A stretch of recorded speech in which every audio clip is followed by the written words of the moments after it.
আপনি জানেন না আপনার পরে ইসলামের মধ্যে কত বেদাত ঢুকিয়েছে, ইসলামের মধ্যে নিত্য নতুন কত আদর্শ ঢুকিয়েছে, আর আপনার পথে চলে নাই, আপনার মতকে গ্রহণ করে নাই, আপনার নাম দিয়ে চেতনা ব্যবসা থেকে করেছে, কিন্তু আপনার জিন্দগিকে আদর্শ বানায় নাই।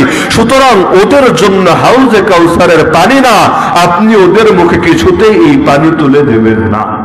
এক নম্বর বার্তা হলো, আমরা যদি আল্লাহকে পেতে চাই আমাদের সামনে একটা পথই খোলা, সেই পথের নাম মুহাম্মাদুর রাসূলুল্লাহ সাল্লাল্লাহু আলাইহি ওয়াসাল্লাম। কালেমা পড়েছে দুজনের নামে, লা ইলাহা ইল্লাল্লাহ আল্লাহর নামে, মুহাম্মাদুর রাসূলুল্লাহ আল্লাহর রাসূল সাল্লাল্লাহু আলাইহি ওয়াসাল্লামের নামে।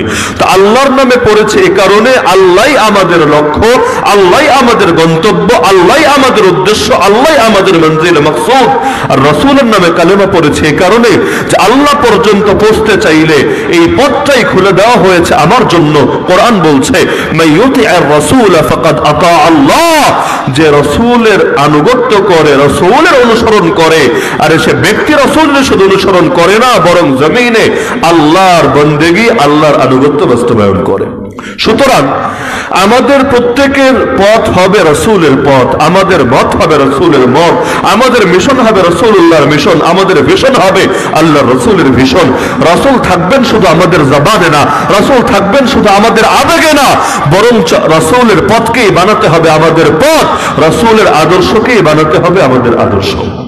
যদি এমন হয় রাসূলকে আবেগ তো বানাতে পেরেছি, কিন্তু রাসূলের শরীয়তকে নিজেদের জীবনে বাস্তবায়ন করতে পারি নাই, তাহলে মনে রাখতে হবে আল্লাহ পর্যন্ত পৌঁছাও কখনোই আমাদের জন্য সম্ভব হবে না। বর্তমান বাংলাদেশে না, সারা দুনিয়ায় একদল মানুষ এমন আছে যারা রাসূলের নাম নিয়ে চেতনা জাহির তো ঠিকই করে, কিন্তু রাসূলুল্লাহ শরীয়ত মানার ব্যাপারে কোনো আগ্রহ তাদের ভেতরে দেখা যায় না। অনেক সময় দেখবেন বিভিন্ন মাজারে গেলে এমন লোক পাওয়া যায়, গোসলের খবর নাই, পবিত্রতার খবর নাই, এমনকি নেশার মধ্যে ডুবে থাকে, সেটা গাঁজাই হোক অন্যান্য দ্রব্যই হোক, আর মুখ দিয়ে রাসূলুল্লাহর ভালোবাসার দাবি করে। এদের এই ভালোবাসার দাবির 2 পয়সা দামও নেই রব্বুল আলামিনের কাছে। সহিহ বুখারী খুলেন, সহিহ মুসলিম খুলেন, আল্লাহর নবী নিজ অসংখ্য বিশুদ্ধ হাদিসে জানিয়ে গিয়েছেন, কিয়ামতের দিন রাসূলুল্লাহ সাল্লাল্লাহু আলাইহি ওয়াসাল্লাম যখন হাউজে কাউসারের সামনে উম্মতের জন্য অপেক্ষায় থাকবেন, যে হাউজে কাউসারের উপরে আকাশে যত তারা, এর চাইতে বেশি পেয়ালা থাকবে, আল্লাহ রাসূল সেখানে অপেক্ষায় থাকবেন যে পাপী উম্মত আসবে, নবী তাদের মুখে পানি তুলে দেবেন, এমন পানি একবার যে সেই পানি পান করবে আর জীবনেও কোনোদিন পিপাসা লাগবে না, তৃষ্ণা লাগবে না। তো তখন একদল মানুষ রাসূলের দিকে আসতে থাকবে, আল্লাহর রাসূল অন্তরে আকাঙ্ক্ষা রাখবেন যে তারা আসলেই তাদের মুখে তিনি পানি তুলে পানি পান করাবেন। আল্লাহর রাসূল বলেছেন অসংখ্য বিশুদ্ধ হাদিস, যার অনেকগুলো বুখারী এবং মুসলিমের মধ্যেও আছে, গায়েব থেকে আওয়াজ আসবে, সাবধান হে রাসূল, আপনি ওদের মুখে পানি তুলে দেবেন না। কেন? ইন্নাকা লা তাদরি মা, এর চাইতে বড় কপাল পোড়া অবস্থা কি হতে পারে? যে উম্মত আশা নিয়ে যাবে রাসূলুল্লাহ সাল্লাল্লাহু আলাইহি ওয়াসাল্লামের কাছে, কিন্তু আল্লাহ না করে দিবে, না রাসূল এদেরকে আপনি পানি পান করাবেন না, কারণ আপনার নাম তো ঠিকই বলেছে, কিন্তু আদর্শ আপনারটা নেয় নাই, আদর্শ বাতিলেরটা, ভণ্ডদেরটা নিয়েছে। সুতরাং যদি মানুষের মতো মানুষ হতে চাই, রব্বুল আলামিনের খাঁটি বান্দা হতে চাই, রাসূলের পথ অনুসরণ করতে হবেই হবে। কিভাবে অনুসরণ করবেন রাসূলের পথ? আল্লাহ রাসূল সাল্লাল্লাহু আলাইহি ওয়াসাল্লামের শান সম্পর্কে সবাই জানেন, সেটা আমার এখানে টানা লাগবে না। হ্যাঁ, শুধু একটা কথা প্রসঙ্গক্রমে বলি, যেটা নিয়ে আবার প্রচুর বিতর্কও চলে এই বাংলাদেশের মধ্যে, যে এই কথাটা অনেকেই শুনেছেন যে আল্লাহ তাআলা গোটা বিশ্ব চরাচর বা তামাম মাখলুকাত, কুল কায়নাতকে সৃষ্টি করেছেন রাসূলুল্লাহ সাল্লাল্লাহু আলাইহি ওয়াসাল্লামের জন্য, তাকে সৃষ্টি না করলে আল্লাহ কিছুই সৃষ্টি করতেন না। এরকম একটা কথা শুনেছেন নাকি শোনেন নাই? এটা নিয়ে আবার প্রচুর কাদা ছড়াছড়ি চলে। একদল বলে এটা জাল হাদিস, সুতরাং এই কথা বলাও যাবে না, এটা মানাও যাবে না, এটা বিশ্বাসও করা যাবে না।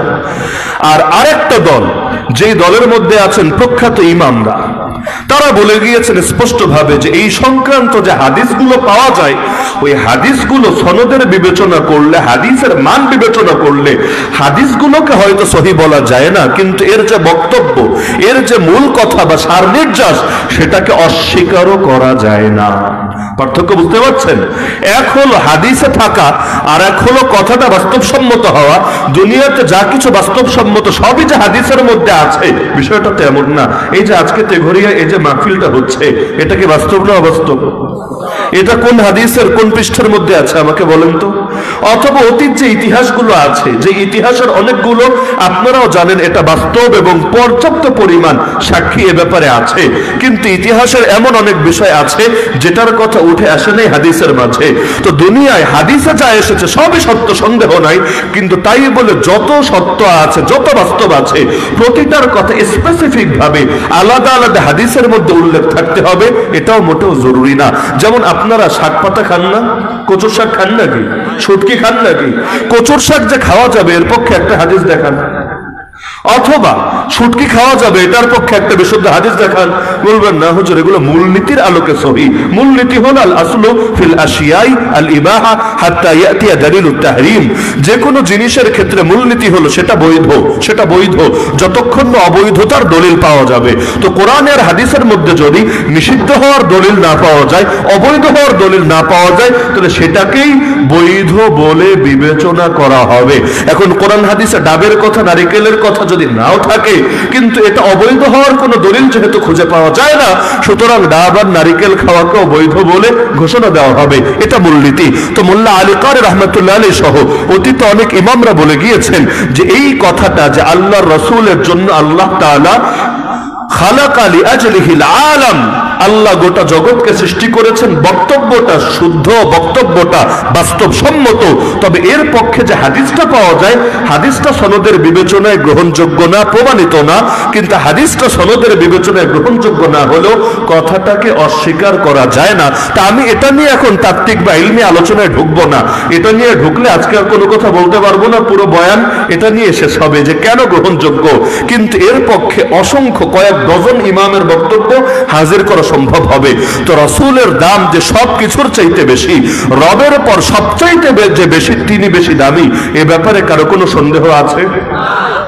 আরশ কুরসি বেশি দামি না আমার রাসূল বেশি দামি? লৌহ কলম বেশি দামি না আমার নবী বেশি দামি? আসমান জমিন বেশি দামি না আমার নবী বেশি দামি? এমনকি কুল কায়নাতের চাইতে যিনি দামি, তার নামই হলো মুহাম্মদুর রাসূলুল্লাহ সাল্লাল্লাহু আলাইহি ওয়াসাল্লাম। তো তাকে অনুসরণ করার চাইতে বড় মর্যাদা, বড় সম্মান আমাদের জন্য কি হতে পারে? তো যদি প্রত্যেকে চাই